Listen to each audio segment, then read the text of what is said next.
Mister cringe இன்னும் ஒரு வீடியோவில் சந்திக்கிறதுல சந்தோஷமாக இருக்குது.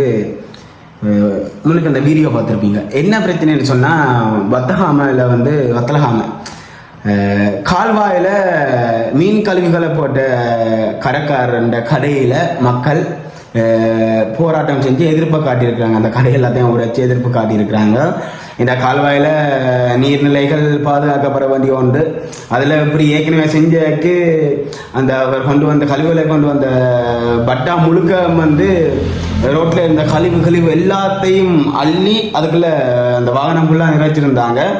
இப்போ ஒரு ஆர்ப்பாட்டம் ஒன்று இருந்தது. திரும்ப போலீஸாக்கள்லாம் நிற்கிறாங்க. அந்த ஆர்ப்பாட்டத்தில் மக்கள் எல்லாருமே ஒன்று சேர்ந்து எதிர்ப்பு தெரிவித்து கிட்டத்தட்ட அந்த கடையெல்லாம் உடைக்கிறாங்க.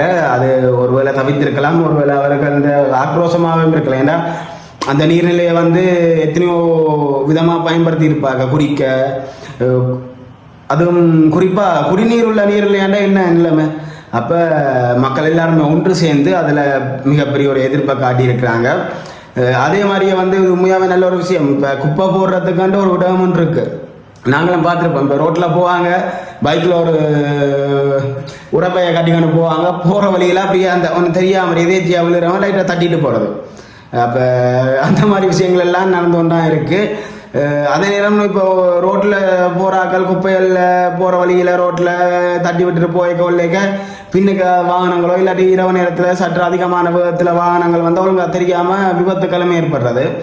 ஸோ இந்த மக்கள் எல்லாருமே சேர்ந்து இந்த ஆர்ப்பாட்டம் செஞ்சுருக்கிறாங்க. உங்களுடைய கருத்து என்ன மாதிரி இருக்குன்னு சொல்லி மறக்காமல் பதிவு பண்ணுங்கள்.